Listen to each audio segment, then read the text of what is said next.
तर तुम्ही कधी शाक्षुका खाल्लाय का? नाव थोडं वेगळं वाटेल, पण हा पदार्थ मूळचा उत्तर आफ्रिकेतला आहे आणि आता सध्या जगभरात सगळीकडे आवडीने खाल्ला जात आहे.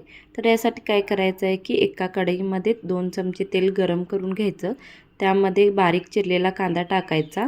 त्यानंतर कांदा चांगला भाजला की एक बारीक कट केलेली शिमला मिरची घालायची. दोन्ही चांगले परतून घ्यायचं. त्यानंतर आलं लसूण पेस्ट आणि टोमॅटो घालून परतून घ्यायचं आणि इथे एका टोमॅटोची प्युरीसुद्धा घालायची. आणि हे सगळं चांगलं तेलामध्ये भाजून घ्यायचं. त्यानंतर त्यामध्ये हळदपूड, गरम मसाला, धने पावडर, आपली लाल तिखट आणि घरची मसाला तिखट घालून हे चांगलं परतवून घ्यायचं. त्यानंतर त्यामध्ये घालायची कोथिंबीर. त्यानंतर हा मसाला शिजण्यासाठी थोडंसंच पाणी घालायचं. चवीनुसार मीठ घालायचं. चांगला मसाला शिजला की त्यामध्ये काय करायचं की आता आपल्याला अंडी फोडायचे. तर काय करायचं, आपल्याला जेवढे अंडे हवे आहेत तेवढी घ्यायची आणि कडेकडेनं काय करायचं, फोडून ठेवायचं.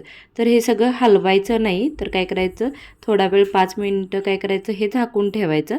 5 मिनिटानंतर बघितला तर त्यावरून काय करायचं, वरून कोथिंबीर घालायची आणि गॅस बंद करून त्याच्यावर प्लेट झाकायची आणि गॅस बंद करायचा आणि 5 मिनिटं आतल्या आतमध्ये शिजू द्यायचं. तर या 5 मिनिटातच तुमचा शाक्षुका खाण्यासाठी तयार होतो. तर ही झटपटीत तयार होणारी आणि चटपटीत चवीला असणारी रेसिपी तुम्हाला आवडली असेल तर आपल्या चॅनेलला सबस्क्राईब नक्की करा. थँक्यू.